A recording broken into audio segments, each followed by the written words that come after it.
If you don't see the new Instance feature on Instagram, don't worry. Here's how to check whether the feature is available on your account. First, open the Instagram app on your iPhone. Next, tap the Messages icon in the bottom right corner. Now, check the bottom right corner of your inbox for the Instance icon. If you see it, tap the icon to open Instance and start using the feature.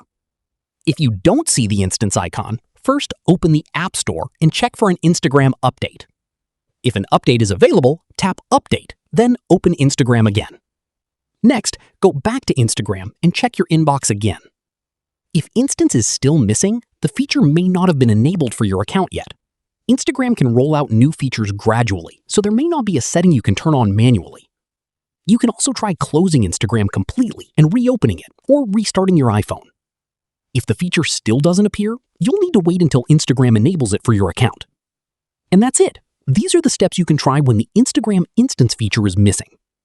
If you found this tutorial helpful, make sure to like the video and subscribe for more helpful Instagram tutorials. And I'll see you in the next one.